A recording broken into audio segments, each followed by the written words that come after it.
नमस्कार, मैं हूं शशि। आइए झारखंड के टॉप 25 प्रमुख खबर जानते हैं। झारखंड में रद्द होंगे 8 लाख राशन कार्ड। झारखंड में लगभग 8 लाख की संख्या में राशन कार्डधारी ऐसे हैं जो नियमों के अनुसार पात्रता नहीं रखते हैं। ऐसे अपात्र लाभुकों को हटाने का कार्यक्रम एक बार फिर से शुरू होने जा रहा है। विभागीय अधिकारियों के अनुसार पिछले लगभग 3 महीने से रुकी हुई प्रक्रिया एक बार फिर शुरू होने जा रही है।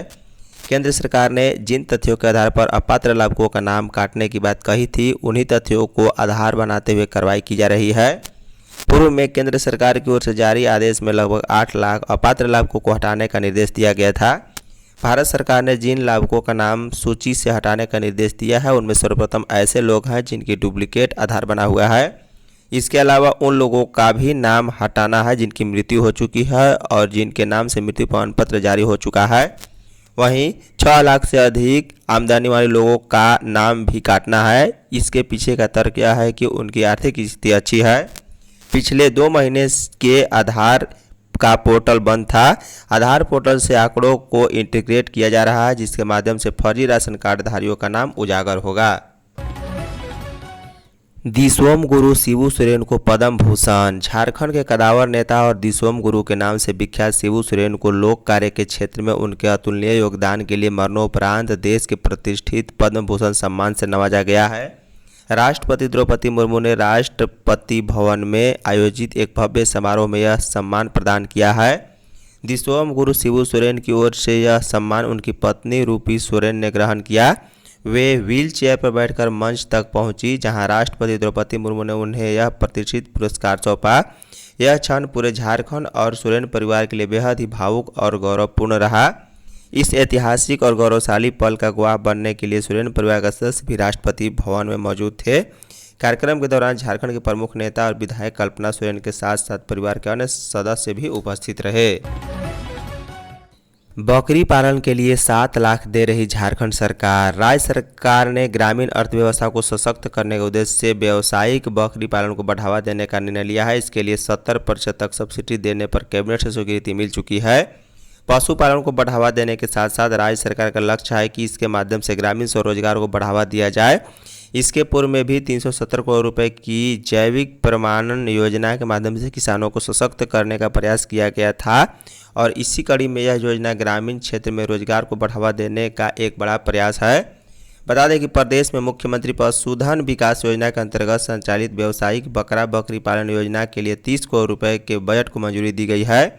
विगत 27 मई को हुई कैबिनेट की बैठक में इससे संबंधित निर्णय लिया गया था। इस योजना को पूर्व में ही विकास परिषद से स्वीकृति मिल चुकी है। योजना के माध्यम से राज्य के महत्वाकांक्षी पशुपालकों को प्रोत्साहित करते हुए उन्हें आत्मनिर्भर बनाना है। बता दें कि योजना के तहत 100 बकरियों और 5 बकरों की क्षमता वाले व्यावसायिक फार्म की स्थापना के लिए सब्सिडी प्रदान की जाएगी। लगभग 10 लाख रुपए की लागत पर 70% तक सब्सिडी देने की योजना है। JSCA में भगदड़, कई घायल, गेट पर तोड़फोड़। रांची के धुरवा स्थित JSCA अंतर्राष्ट्रीय स्टेडियम में मंगलवार शाम JPL T20 फाइनल मुकाबले के दौरान भारी अव्यवस्था देखने को मिली है। मैच देखने के लिए उम्मीद से कहीं ज़्यादा संख्या में क्रिकेट प्रेमी स्टेडियम पहुंच गए, जिससे वेस्ट गेट पर अफरा तफरी मच गई। एंट्री के दौरान धक्का मुक्की बढ़ने से भगदड़ जैसी स्थिति बन गई, जिसमें कई दर्शकों को घायल होने की सूचना है। कुछ लोगों को मामूली तो कुछ को गंभीर चोट भी आई है। जानकारी के अनुसार फाइनल मुकाबले को लेकर दोपहर से ही दर्शकों की भीड़ जुटनी शुरू हो गई थी। मैच शुरू होने से पहले वेस्ट गेट पर हजारों लोग पहुंच गए। सुरक्षा जांच की धीमी प्रक्रिया के कारण लंबी कतार लग गई। वहीं पीछे से लगातार बढ़ते भीड़ के दबाव के कारण धक्का मुक्की शुरू हो गई और हालात बेकाबू हो गए। घटना के बाद अव्यवस्था और सुरक्षा व्यवस्था पर नाराज दर्शकों का गुस्सा फूट पड़ा है। लेबर कोड के नियमों में श्रमिक हितों के लिए अभियान। झारखंड में चारों श्रम संहिताओं लेबर कोड के राज्य नियमों को सार्वजनिक किए बिना और श्रमिक संगठनों के दिए गए सुझाव पर विचार किए बिना सूचित किए जाने की आशंका के मद्देनजर केंद्रीय ट्रेड यूनियनों एवं स्वतंत्र फेडरेशनों ने संयुक्त मंच की बैठक हुई है। बैठक मंगलवार को CCL मुख्यालय स्थित एकटक कार्यालय दरभंगा हाउस में आयोजित की गई। बैठक की अध्यक्षता अशोक यादव ने की है। बैठक में AICCTU के शुभेंदु सेन और भीम साहू, इंटक के गिरीश चौहान एवं सरयू सिंह, BEFI के RK सिंह और KR चौधरी, एटक के पंकज कुमार तथा सिट्टू के अनिर्बाण बोस एवं प्रतीक मिश्रा सहित विभिन्न संगठन के प्रतिनिधि उपस्थित थे। बैठक में निर्णय लिया गया है कि श्रमिक विरोधी लेबर कोड के राज्य नियमों में श्रमिक हितों की रक्षा के लिए 25 से 29 जून 2026 तक पूरे राज्य में प्रदर्शन, सभा एवं प्रचार अभियान चलाया जाएगा। इसके बाद 1 जुलाई 26 को श्रम भवन डोरंडा रांची में संयुक्त प्रदर्शन आयोजित कर श्रमायुक्त और उप श्रमायुक्त को ज्ञापन भी सौंपा जाएगा। SIR को लेकर BLO सुपरवाइजरों को प्रशिक्षण। भारत निर्वाचन आयोग के निर्देश पर 30 जून 2026 से शुरू होने वाले विशेष गहन पुनरीक्षण 2026 की तैयारियों को लेकर मंगलवार को रांची जिले के सभी विधानसभा क्षेत्रों में दूसरे दिन मंगलवार को भी बूथ लेबर ऑफिसर एवं BLO सुपरवाइजर को प्रशिक्षण दिया गया। प्रशिक्षण कार्यक्रम में निर्वाचन निबंधन पदाधिकारियों और सहायक निर्वाचन निबंधन पदाधिकारियों ने BLO और सुपरवाइजर को विशेष गहन पुनरीक्षण की प्रक्रिया, गणना प्रपत्र के वितरण, संग्रहण और अभिलेखों के संधारण की विस्तृत जानकारी दी। अधिकारियों ने बताया कि 30 से 29 जुलाई 2026 तक BLO अपने अपने मतदान केंद्र में प्रत्येक मतदाता के घर जाकर गणना प्रपत्र उपलब्ध कराएंगे और भरे हुए प्रपत्रों का संग्रहण सुनिश्चित करेंगे। दिसोम गुरु को पद्म भूषण सम्मान मिलने पर JMM ने जताया हर्ष। झारखंड मुक्ति मोर्चा के केंद्रीय महासचिव विनोद कुमार पांडे ने दिसोम गुरु शिबू सोरेन को मरणोपरांत पद्म भूषण सम्मान दिए जाने पर हर्ष जताया है। पांडे ने इसे झारखंड की जनता, आदिवासी समाज और अलग राज्य आंदोलन से जुड़े लोगों के संघर्ष का सम्मान बताया। पार्टी की ओर से मंगलवार को प्रेस विज्ञप्ति जारी कर पांडे ने कहा है कि शिबू सोरेन का जीवन जल, जंगल, जमीन, आदिवासी अस्मिता और सामाजिक न्याय की लड़ाई को समर्पित रहा। उन्होंने कहा है कि नेमरा गांव से शुरू हुआ उनका संघर्ष झारखंड राज्य निर्माण तक पहुंचा और उन्होंने लंबे समय तक वंचित एवं पिछड़े वर्गों के अधिकारों के लिए आवाज़ भी उठाई है। स्वास्थ्य विभाग के 262 अभ्यर्थियों को 24 को मिलेगा नियुक्ति पत्र। राज्य सरकार की ओर से बुधवार को स्वास्थ्य विभाग में चयनित 262 अभ्यर्थियों को नियुक्ति पत्र प्रदान किया जाएगा। कार्यक्रम में मुख्यमंत्री हेमंत सोरेन और स्वास्थ्य मंत्री इरफान अंसारी उपस्थित रहेंगे। कार्यक्रम की जानकारी देते हुए मंत्री इरफान अंसारी ने मंगलवार को प्रेस विज्ञप्ति जारी कर बताया है कि नियुक्ति प्राप्त करने वालों में 151 विशेषज्ञ चिकित्सक, 56 खाद्य सुरक्षा पदाधिकारी एवं 29 सीनियर हॉस्पिटल मैनेजर और 26 फाइनेंशियल मैनेजर शामिल हैं। स्वास्थ्य विभाग के अनुसार इन नियुक्तियों से राज्य की स्वास्थ्य सेवाओं को सुदृढ़ करने में मदद मिलेगी। उन्होंने कहा है कि विशेषज्ञ चिकित्सकों की नियुक्ति से सरकारी अस्पतालों में डॉक्टरों की कमी दूर करने का प्रयास किया जा रहा। वहीं खाद्य सुरक्षा पदाधिकारियों की नियुक्ति से खाद्य पदार्थों की गुणवत्ता की निगरानी को मजबूती मिलेगी।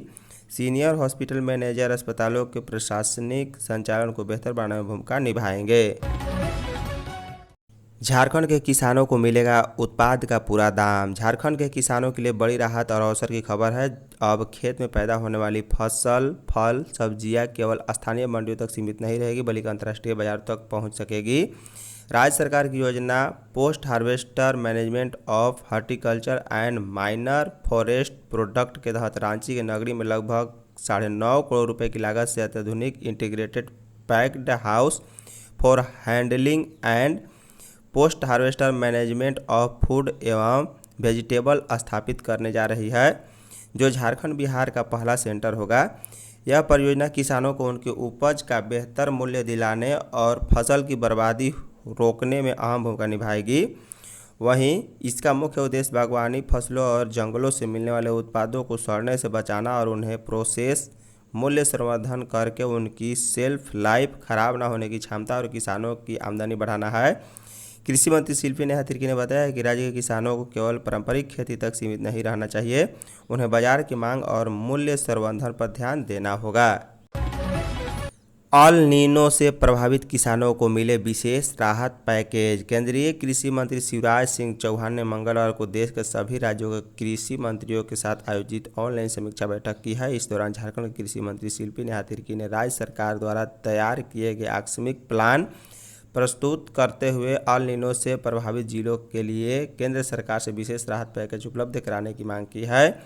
बैठक के दौरान भारतीय मौसम विभाग द्वारा प्रस्तुत आंकड़ों में बताया गया है कि 1 जून से 17 जून तक देश में औसतन 74 मिलीमीटर वर्षा होने का अनुमान था, जबकि अब तक मात्र 37 मिलीमीटर वर्षा दर्ज की गई। वर्तमान में देश भर में वर्षा की कमी लगभग 40% है और 248 जिलों में अब तक सामान्य वर्षा नहीं हुई। मौसम विभाग ने आगामी 2 सप्ताह तक भी सामान्य से कम होने की संभावना व्यक्त की है। इस पर सभी राज्यों के कृषि मंत्रियों ने अपने अपने राज्यों की तैयारियों एवं आकस्मिक योजना की जानकारी साझा की है। हेमंत सोरेन 60 विधायकों के नेता। झामुमो के महासचिव सुप्रियो भट्टाचार्य राज्यसभा चुनाव को लेकर मंगलवार को बैकफुट पर नजर आए हैं। एक दिन पूर्व उन्होंने प्रेस कॉन्फ्रेंस कर कहा था कि मुख्यमंत्री हेमंत सोरेन उन 50 विधायकों के ही नेता हैं जिन्होंने झामुमो और कांग्रेस के प्रत्याशी को वोट दिए थे। मंगलवार को उन्होंने अपने बयान में कहा है कि हेमंत सोरेन प्रत्यक्ष तौर पर पूरे 56 विधायकों और अप्रत्यक्ष तौर पर 4 यानी कुल 60 विधायकों के नेता हैं। उन्होंने कहा है कि वोट अलग है और सदन अलग है। उन्होंने वोट के संदर्भ में कहा था, जबकि सदन में हेमंत सोरेन 60 विधायकों के नेता हैं। बाबूलाल मरांडी सदन में 21 विधायकों के नेता हैं। सुप्रियो ने कहा है कि झामुमो के 34 विधायक हैं। चुनाव से पूर्व तय हुआ था कि इनमें 30 विधायक झामुमो प्रत्याशी बैद्यनाथ राम को देंगे, जबकि 4 विधायक कांग्रेस प्रत्याशी प्रणव झा को वोट देंगे। बीएड में नामांकन के नाम पर लाखों की ठगी। बीएड नामांकन कराने के नाम पर लाखों की ठगी करने के आरोप में नगर थाना पुलिस ने पाकुड़ जिला के हिरणपुर थाना अंतर्गत लखनपुर गांव से एक आरोपित अंसारी को गिरफ्तार कर न्यायिक हिरासत में भेज दिया है। पुलिस ने कार्रवाई शहर के नगर थाना क्षेत्र के रसिकपुर लीची बागान निवासी मिथिलेश ठाकुर के लिखित बयान पर की है। आरोप है कि कमल हसन अंसारी बीएड व नौकरी दिलाने के नाम पर कई छात्रों से लाखों रुपए की ठगी कर चुका है। आरोपित ने दुमका के मिथिलेश कुमार से भी बीएड में नामांकन कराने के नाम पर 1,40,000 रुपये की ठगी की थी। रुपए देने के बाद भी बीएड में नामांकन नहीं हो पाया। नामांकन नहीं होने पर आरोपी से रुपए की मांग की गई। रुपए देने में आरोपित आनन कानन करने लगा। उसने आरोपित को ऑनलाइन रुपए दिए थे। बार बार मांगने के बाद भी रुपए नहीं दिए जा रहे थे। धन्यवाद।